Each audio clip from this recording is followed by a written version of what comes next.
So the UI has changed a little bit, and this is the latest update as of November of 2018. You'll notice that the home screen is basically gone. It's basically been set aside to about 10% of the screen. This is the home screen, this banner here, because if I press home, all it's ever going to do is go to my home screen. So this isn't a bad thing, but it's very Amazon-esque, whereas your main home screen is now either a list or a gridded view of your books. So looking at this, you have library, you have shop. Shop will instantly open up the shop. It opens very quickly. This is Onyx's shop. You have free books, sale books, a lot of Chinese titles. They do have other languages available as well. Storage is basically your file explorer. It's very nice. It's very accurate, and you can dig deep into basically anything up as deep as Android, music, pictures, even OBB files and whatnot. Applications are nice. You'll see everything that is preloaded has a black rounded square around it. Anything you load in, APK files and whatnot, will have the respective icon. Settings, we're not going to go through every one of these, but you can pause a video at any time. Onyx is a very international friendly company, so you can see that they have many languages, different time zones, date and time. They have power options, battery percent power, closed by sleep cover. You have Wi-Fi and Bluetooth available as well. Library settings, you can do scan settings, scan only, specified directory and storage, etc. if you want your books to show up every time you load them in. Account manager, you can log in with your WeChat account. This being a Chinese company, they favor that over Line, Kakao, etc. You can install from unknown sources. Actually, we'll turn that on right now. You just says that beware that unknown sources are enabled. You also can enable Google Play, and that's very interesting because a lot of e-readers now can't use Google Play, but this one can.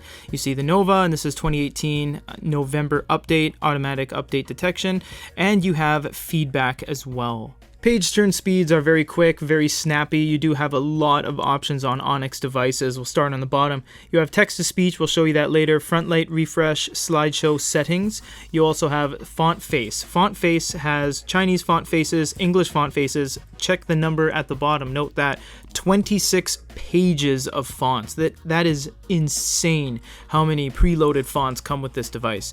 You also are able to change the background text. It all changes live. Text style, spacing, paragraph margins, indentation, and very technical sounded here, code page. If you have UTF-8, UTF-16, Russian OEM, you can actually run all that. If your book isn't formatted properly, you can turn on Japanese if you have a Japanese book, and it works perfectly fine. You have contrast, and contrast allows you to change both the level and the boldness of every single text.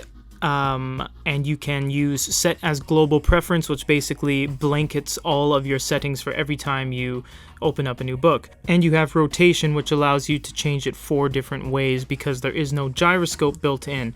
Up top, you have back and forward page turns. Table of contents up top, which works on side-loaded content as well, no problem.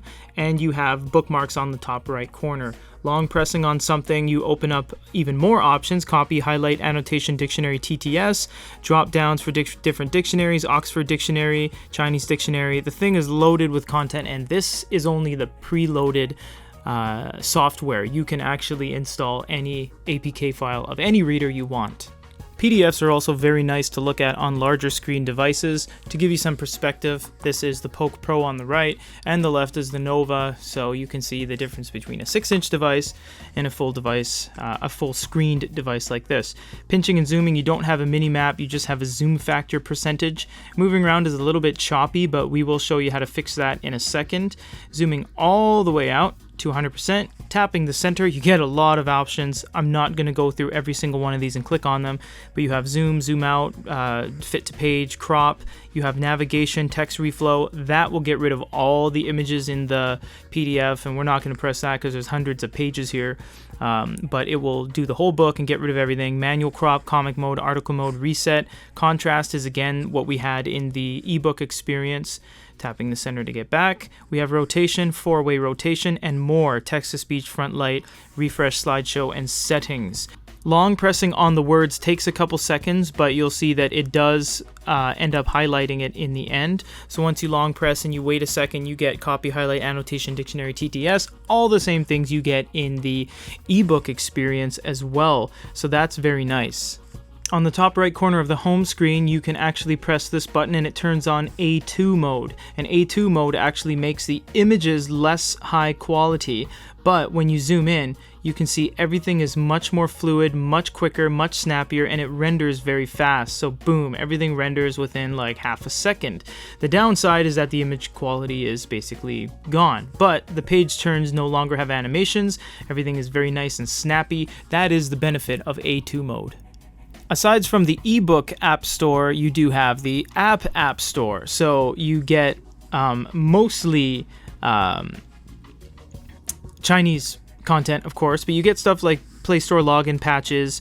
There's not a whole lot of content on here by default, and for example, this is the Kindle store, but it'll be kindle.cn or amazon.cn, which is the Chinese version. So if Chinese content doesn't work for you that well, I would recommend using the Goody Reader app store.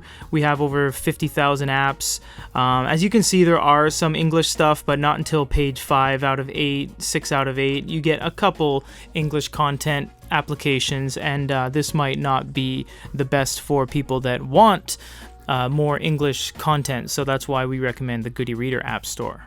Now the light is very good, but there is one slight downside. So you do have the ability to turn it all the way up to 32 on these little Mega Man heart health blocks, which are really cool, very fun to use. You do have memory as well, so if you click on, say, well, it doesn't really tell you what stage you're on, you'll have to count back, but just say you're on like 27 or 28 and you turn the light off and you turn it back on, it remembers your settings, so that's nice. You can switch to nighttime mode, which is basically like a candlelight or a warm lighting. Now the downside is it has two sets of LEDs like this, so when you turn the night mode on, it's like that. Then when you turn the day mode on, they switch like that. But unlike on the Kobo, you can't turn them all on at the same time to balance your white balance. On a lot of e-readers that have warm lighting, they'll allow you to kind of slide in between. The Onyx only allows you to turn on one or the other, but it's very, very good at doing it. You will see the light distribution is absolutely flawless, top to bottom, left to right. There's no spillage along the bezels or anything like that. It doesn't project too far as to light up the room. You can see the tables very dark around me. So this is actually a very good lighting system, and the fact that you have warm lighting as well is very handy at the same point. It doesn't have automatic lighting or anything like that, but it does have memory and an off and on switch that's easily accessible. Guilty, Your Honor, Lexi said. The judge nodded. Bail. It is my duty to remind you that you have the right to a trial in this case. To have your actions judged by a jury.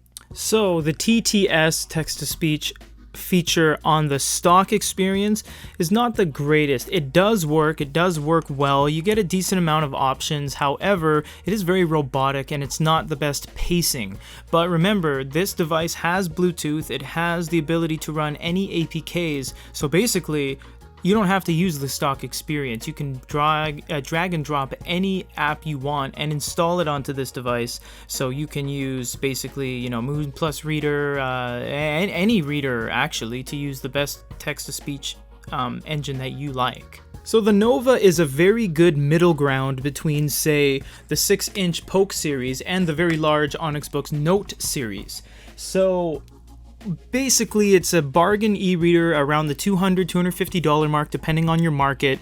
It has a lot going for it. It doesn't have the note stylus layer or the scribble functions that the bigger ones do, but it does have a lot of advancements. It's running USB-C. That's always nice to see. It has a solid A2 mode. It has a list of very easy applications. It has Google Play mode. There is a lot going for this device, and you can buy it from goodyreader.com on our store. So for goodyreader.com, in a review of the Onyx Boox Nova, this is Peter.